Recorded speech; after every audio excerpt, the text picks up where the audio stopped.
Bonjour et bienvenue dans cet instant digital de 5 minutes max. Aujourd'hui, nous allons parler de l'intelligence artificielle et de la façon dont les entreprises en gèrent les risques et les investissements. Pour cela, j'ai le plaisir d'accueillir Virginie Mativet, docteur en IA, auteure, conférencière et consultante indépendante, et Jean-Baptiste Patry, partenaire et directeur de l'offre conseil data IA chez Shift. Alors, on a beaucoup de clients qui reviennent vers nous en disant: «Qu'est-ce que je pourrais faire avec l'IA?» Ça, vous le vivez aussi, j'imagine. Toi, Virginie, ce serait quoi ton conseil pour, cette entreprise qui dit: «Ah tiens, j'aimerais bien faire quelque chose avec de l'IA». Ce serait quoi ton conseil pour, trouver le bon sujet, et le tester, le déployer de la bonne façon? Alors d'abord, c'est de comprendre ce qu'est l'IA, parce que souvent dans les entreprises que je vois, et c'est normal, c'est pas leur métier, c'est pas leur cœur de métier, c'est qu'ils ont une vision de l'IA qui est souvent très fausse. Soit de l'IA c'est dangereux, soit de l'IA ça va résoudre tout comme une baguette magique, et c'est ni l'un ni l'autre, ce n'est qu'un outil. Donc déjà, un, comprendre ce qu'est l'IA, et deux, commencer par partir de là où ils ont des problèmes en fait. C'est quoi aujourd'hui les problèmes que vous rencontrez en entreprise? Et après, on regarde les plus gros problèmes que vous avez. Est-ce que l'IA est une réponse ou pas? Et quand il y a le choix entre l'IA et autre chose, des stats, du développement classique, une data platform, un Power BI ou je ne sais quoi, il ne faut jamais choisir l'IA. Donc de toute façon, c'est assez facile, hein, ce que je leur dis aux clients, c'est: «Si vous avez le choix, faites pas d'IA». Voilà. Et là, on va pouvoir voir du coup ce qui a le plus d'intérêt. Mais c'est comprendre ce qu'est l'IA, chercher les problèmes et voir si on peut les résoudre sans IA. On a parlé de risques liés à l'IA. Tu parlais de la promesse, mais aussi des risques. Quand on parle de ces risques, on parle principalement, dis-moi si je me trompe, de risques éthiques, de risques, réglementaires? Est-ce qu'il y a alors des risques RH? Parce qu'il y a une grosse frayeur aussi sur l'IA qui va éventuellement remplacer les humains dans l'entreprise. Est-ce que tu vois d'autres risques? Et puis toi, comment tu abordes ce sujet, gestion des risques liés à l'IA? Alors il y a d'autres risques, il y a, tout ce qui est risques environnementaux, tout ce qui est risque sociétal en général et plus loin que juste le côté, RH, et il y a le risque de sécurité sur les données. Parce qu'en fait, il y a un gros problème, c'est que potentiellement certaines solutions vont utiliser les données ou, les faire fuiter vers des tiers, et les entreprises, des fois, c'est leur valeur entière est dans les données. Donc si leurs données fuient, bah, en fait, l'entreprise n'a plus trop de valeur en elle-même, quoi. Donc il y a un peu tous ces risques-là, et comment faire? Bah, en fait, c'est que dès le départ, avant même de commencer le projet, on évalue les risques. En même temps qu'on évalue la valeur d'un projet, on doit évaluer les risques du projet et voir comment on peut faire pour, mitiger ces risques, en fait, et se dire: «OK, bah, tel risque-là, voilà ce que je vais mettre en place pour qu'il n'existe pas. Tel risque, voilà ce que je vais mettre en place», et ainsi de suite. Et c'est aussi de travailler avec des équipes qui sont multidisciplinaires ou en tout cas multi-compétences.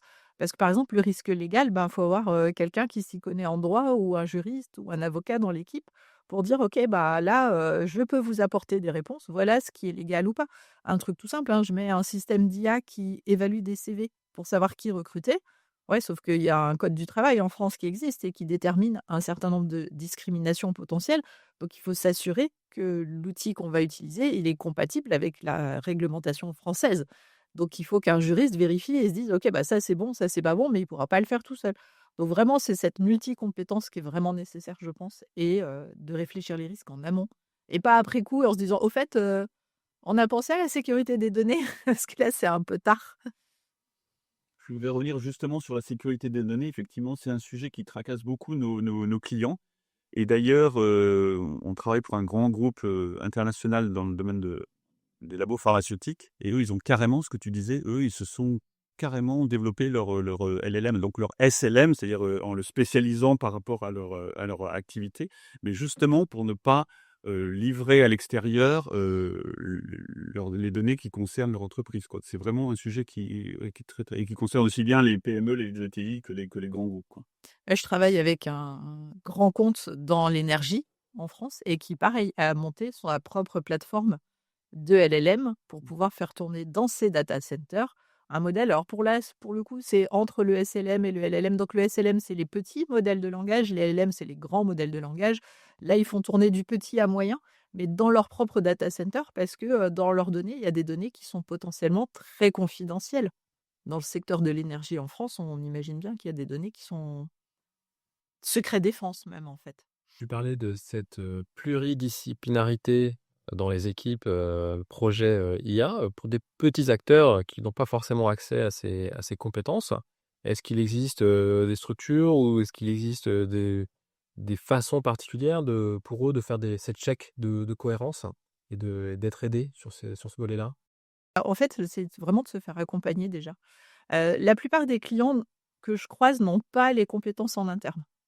Donc du coup, ils ont besoin de se faire accompagner et c'est là que ça vaut le coup de se faire accompagner par des personnes en qui ils ont confiance, à qui ils pourront poser leurs questions et qui ne seront pas là pour leur vendre des trucs, mais qui seront là pour les guider sur la valeur qu'ils ont eux, en fait. Et c'est ce que j'appelle moi l'appel à un ami, façon, qui veut gagner des millions.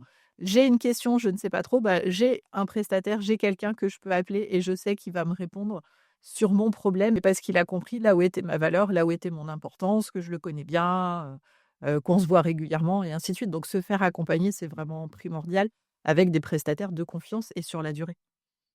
Et petit message au passage pour les PMI de la région Auvergne-Rhône-Alpes, l'association ENE, qui est l'émanation de la région, qui accompagne les entreprises dans leur transformation digitale, peut les aider aussi sur ces sujets d'intelligence artificielle. Et pour rebondir sur ce que tu dis, ils ont besoin de se faire accompagner, mais tu as prononcé le mot, mais par des cabinets, des entreprises indépendantes. C'est-à-dire qu'ils ne soient drivés que par l'intérêt du client et non pas par j'ai un partenariat avec telle ou telle solution qui embarque de l'IA, donc je vais plutôt essayer de pousser cette solution. C'est vraiment très important parce que il y a une pléthore et il y en aura de plus en plus de solutions qui embarquent de l'IA, enfin, ou de solutions IA, il y en a plein. Le problème est beaucoup moins chez nos clients. Au début, ils pensaient qu'il fallait développer un modèle à façon en IA que pour eux, pour un use case donné. Et en fait, la problématique est beaucoup plus maintenant de savoir, face à un use case donné, qu'est-ce que je vais aller chercher comme solution dans ce qui existe sur le marché en IA, comment je les combine pour arriver de la manière la plus efficiente possible à produire mon use case, si tant est que ça relève de l'IA, ce que tu disais tout à l'heure. Merci pour votre écoute. J'espère que cet instant digital vous a apporté un éclairage utile. Pour toute question ou feedback, n'hésitez pas à nous envoyer un email sur contact@shift.fr. À bientôt.